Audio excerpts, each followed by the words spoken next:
Minsan, mahirap talaga ipaliwanag ang pagmamahal. Magulo at nakakalito. Pero, alam mo, sumabay ka lang sa agos at hayaan mo ang tadhana mo ang gumawa ng paraan sa kaligayahang para sa'yo lamang.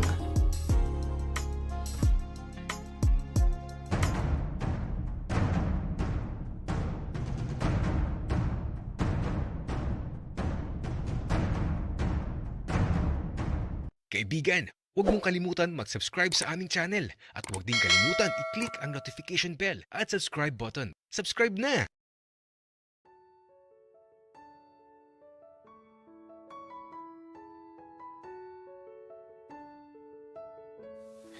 Isang gabi na naman. At sa gabing to, katulad pa rin ng nagdaan. Pinapanood ko lang si Eddie sa paglalaro niya sa dilim. Wala siyang kaalam-alam, nagising ako. Kaya, eto, di na naman ako makakatulog.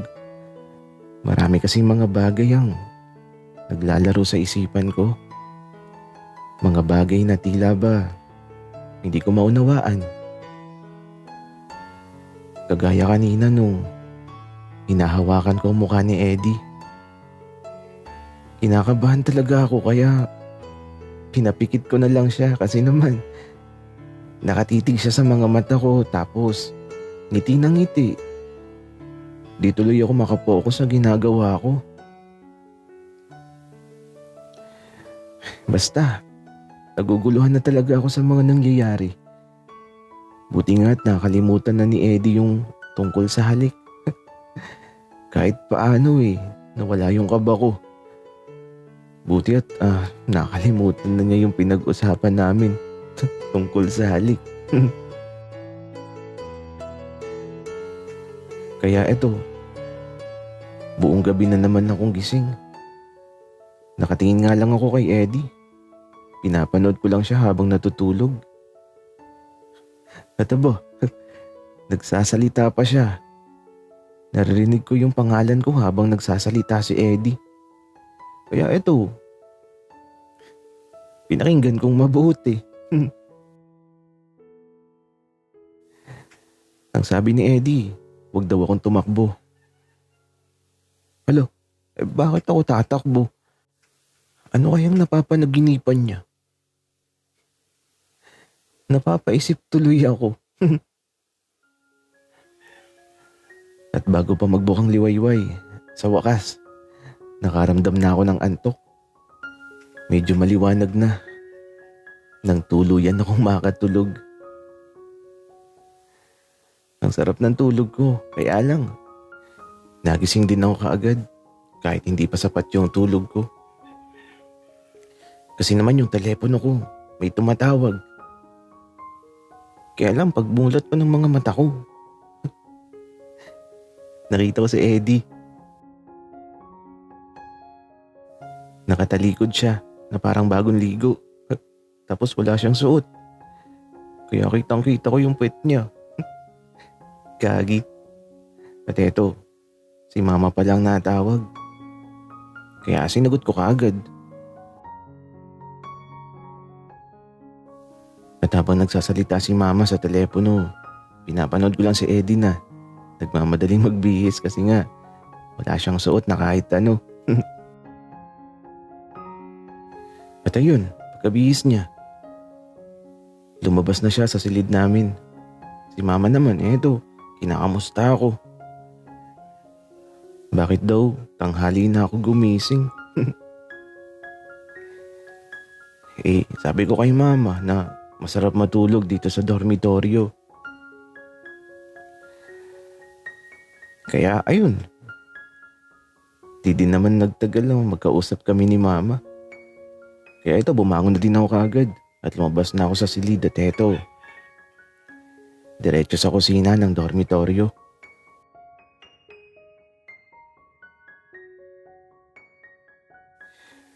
Francis, kamusta ang tulog mo? Tanghali ka na. Oh, magkape ka muna.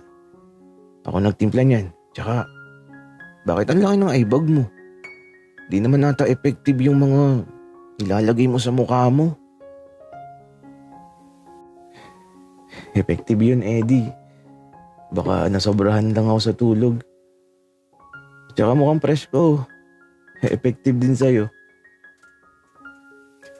Talaga ba, Francis? Baka naman ako'y binobola mo lang.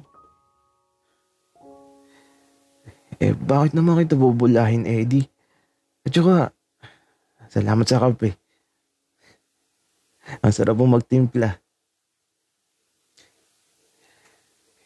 Francis, ayan ang pambobola. Gusto mo lang ata na lagi kitang pinagtitimpla ng kape. Pero okay lang naman sa akin. Eddie, masarap naman talaga eh. Tsaka bukas pala pasukan na. Gisingin mo ako ah. Sige Francis, gigisingin na lang kita bukas. At ikaw lagi ng tanghaling nagigising kahit maaga kang natutulog. Sorry na. Wika ako. Kung alam lang ni Eddie ang dahilan ng pagkapuyat ko. Kaya ito, sa paglipas ng mga oras, andito lang kami ni Eddie sa dormitoryo. Di kami lumalabas kasi ang init sa labas. Masyadong maaraw ngayon. Kaya halos sa buong maghapon nasa sala lang kami. Nagkukwentuhan tapos may alaga daw si Eddie na pusa.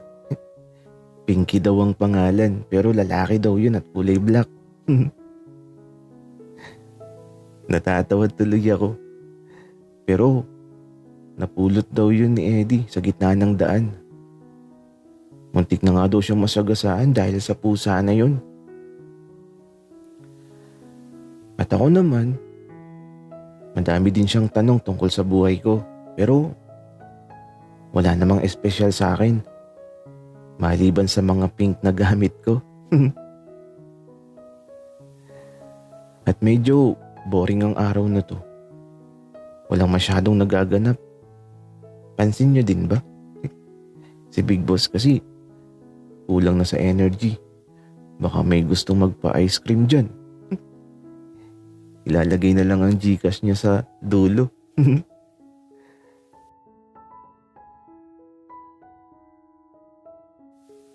Oh, anong nangyari sa inyo? Para kayong nalugi. Wika ni Aling Yoli na bagong dating. Aling Yoli, ano yung mga dala nyo? Wika ako naman kasi may dalawang eco bag na dala si Aling Yoli. Eto ba? Mga gulay ito kasi lagi na lang tayong karne. O siya, tulungan niyo ako at napakabigat nitong dala ko. At tayo'y magluluto ng pakbet mamaya sa hapunan. Aling Yoli, ako na lang magluluto. Marunong ako. Wika naman ni Eddie. Sige iho. O siya, magsimula na kayong mag-ayos ng mga lulutuin mo. Sasarapan mo iyo kasi kapag di masarap yun nako. Sayang ang gulay. Mga bagong pitas yan. Aling Yoli, ako nang bahala. Laking bukid ako kaya marunong talaga ako. O siya, sige mga bata. Ako'y magpapahinga muna. Magluto na kayo at tawagin niyo na lang ako kapag kakain na. Kaya ito, pumasok na si Aling Yoli sa kwarto niya. At si Eddie naman ayun, nagsimula ng tingnan ang laman ng eco bag. Francis, tulungan mo ako para may magawa ka. Marunong ka naman siguro magluto. Aba, oo naman. Tinuruan ako ni Mama. Okay, tara na dito at magsimula na tayo. Kaya lang, walang gata, Francis. Eddie, di naman nilalagyan ng gata yan kasi sa amin wala namang gata ang pakbit. Francis, ayoko. Hindi pwedeng walang gata. Di masarap kapag walang gata. Huwag mo nang lagyan, Eddie. Masarap din naman yan kahit walang gata. Ayoko, Francis. Di pwedeng walang gata. Tara, maghanap tayo ng gata. Wika ni Eddie. Ay nako, di talaga pumayag si Eddie na walang gata ang pakbet. Kaya eto, lumabas kami kaagad. Buti na lang at di na mainit.